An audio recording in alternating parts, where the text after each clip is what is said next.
Empire State Building.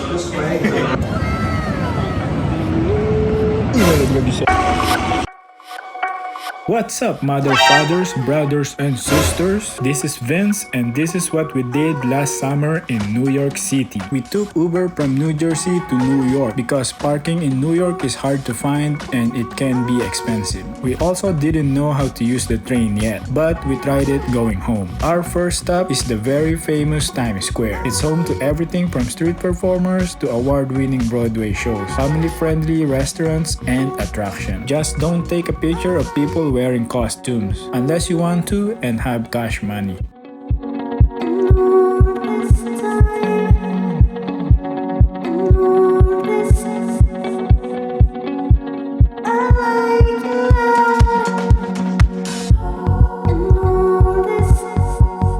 Papunta kami ngayon sa Jollibee, New York. Ang saya.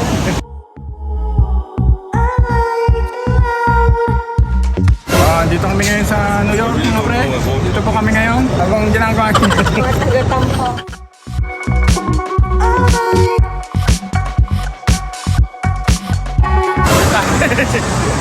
May tayo mo na.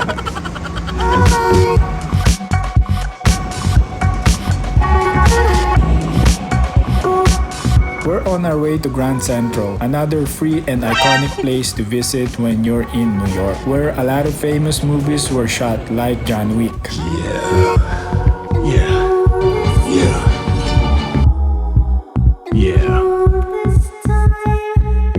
Sa horoscope. They also have the constellation something something on the ceiling.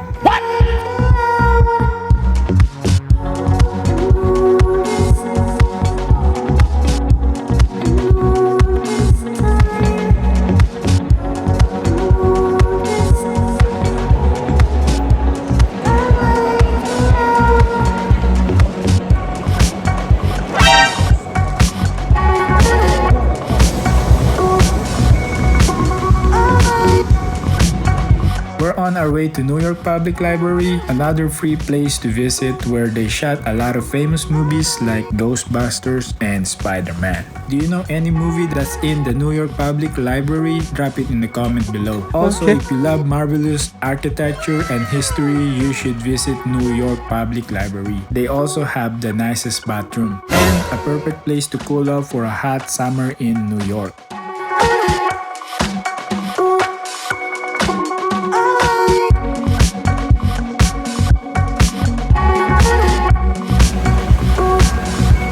For coffee to cool off.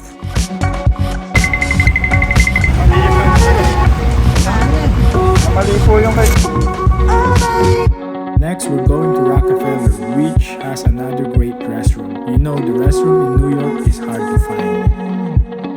You should also try this fountain something something. You'll get a little wet but will be dry because of summer heat in New York. Nabasa ka? Nababasa.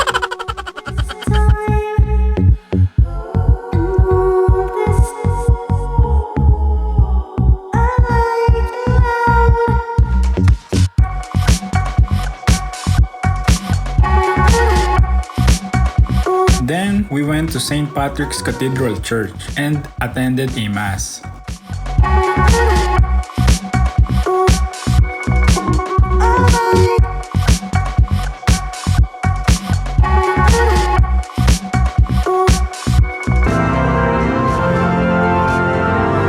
We're heading back to Times Square to see it at night.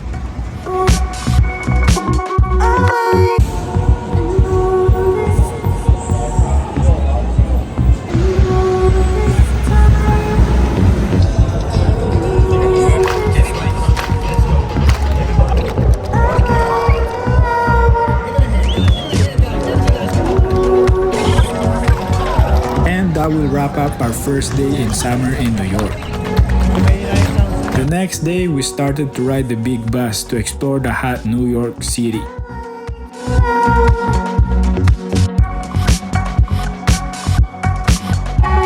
Square, baby. Dragon Ball Z. Again, big careful with the costume characters. You need to give them money when taking pictures. Cash money.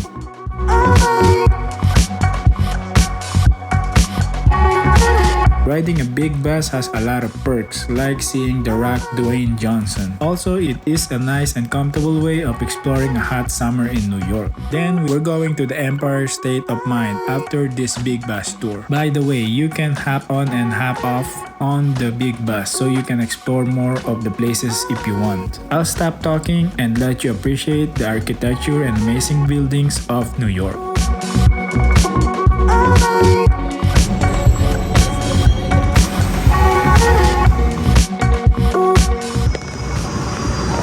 Kami ngayon sa Quiapo.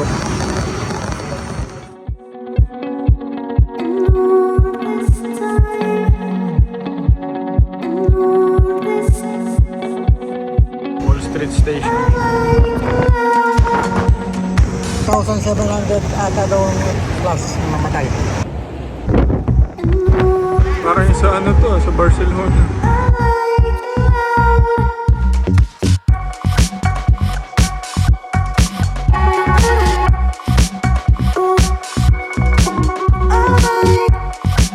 We're back in Times Square and we see the popular naked cowboy, but not so naked.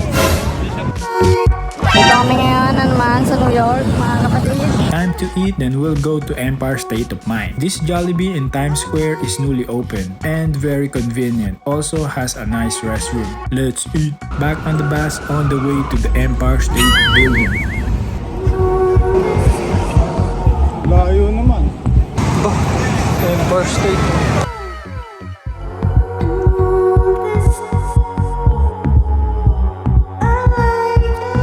Bibili natin yung ano, yung 102 sunset or Hindi tayo pwede mag-sunset dito. anong oras na ba?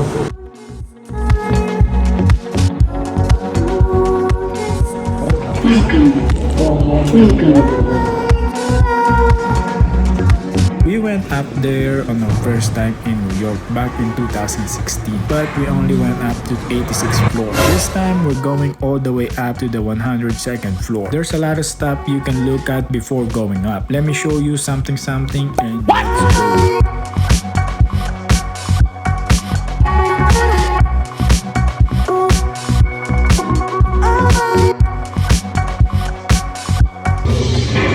Welcome to the world's most famous building, and you get to see it built. Keep your arms and legs inside and keep your eyes open. See those hot rivets fly through the air?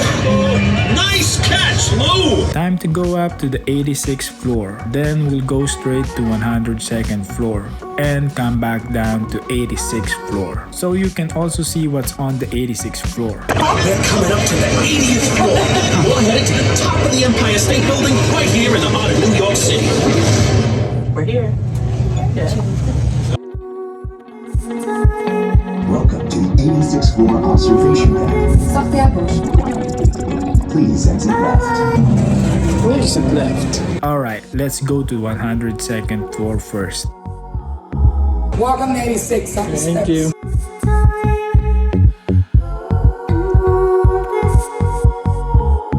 Ayun nga, ticket required.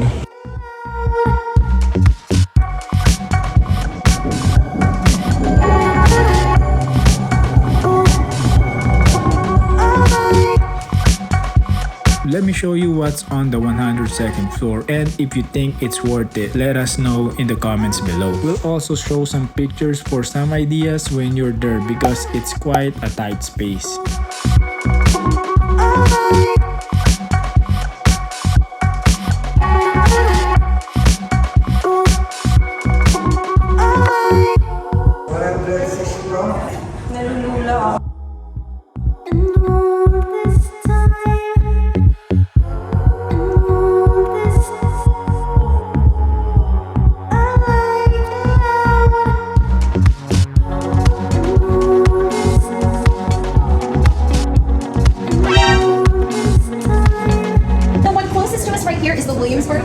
If you follow the East River down a little bit, the next bridge that you're going to see, the long steel suspension bridge, that is the Manhattan Bridge.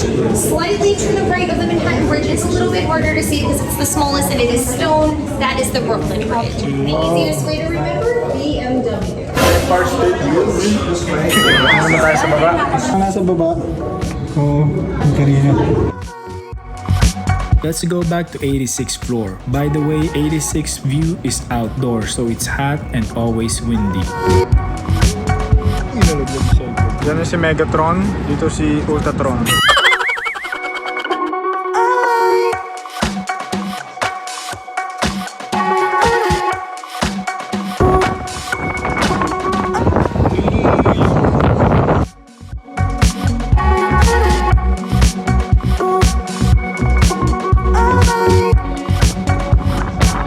Here's the inside of the 86th floor. Okay.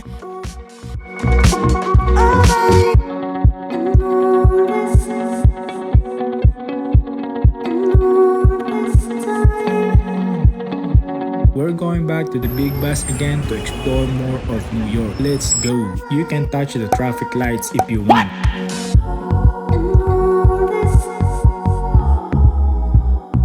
Then we have off on Wall Street to see the famous bull.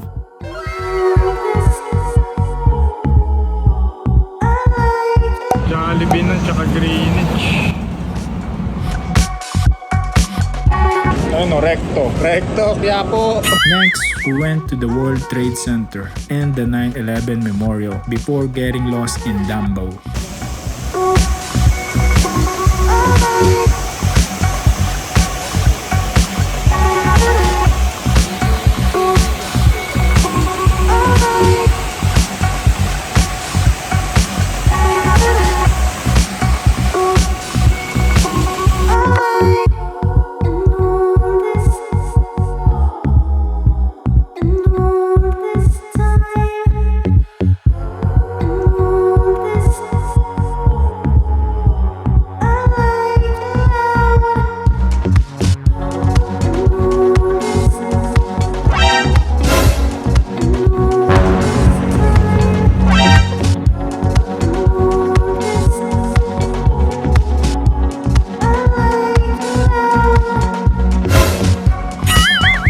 Brooklyn Bridge.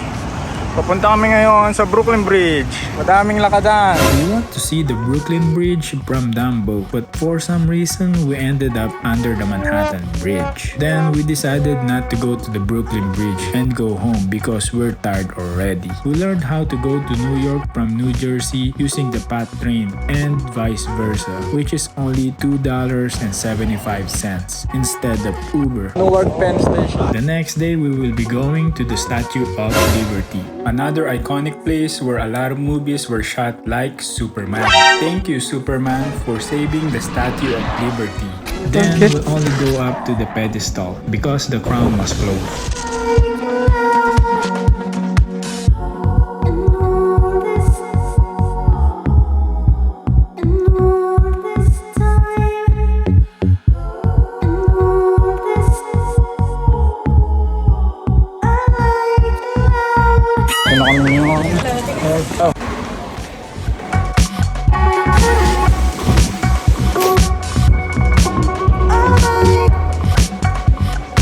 There's a long line, so I decided to use stairs while they stay on the line just to see if it's worth it for us to wait.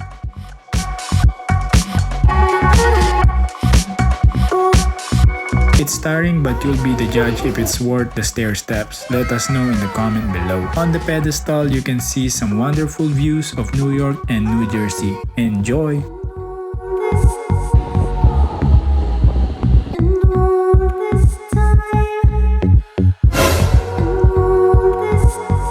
Then we explore Liberty Island and a lot of pictures, of course.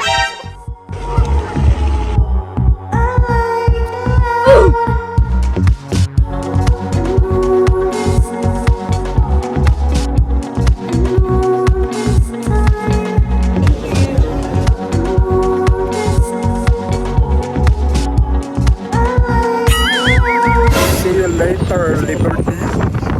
Thank you all for watching. This is Vince. Have a blessed day. Peace.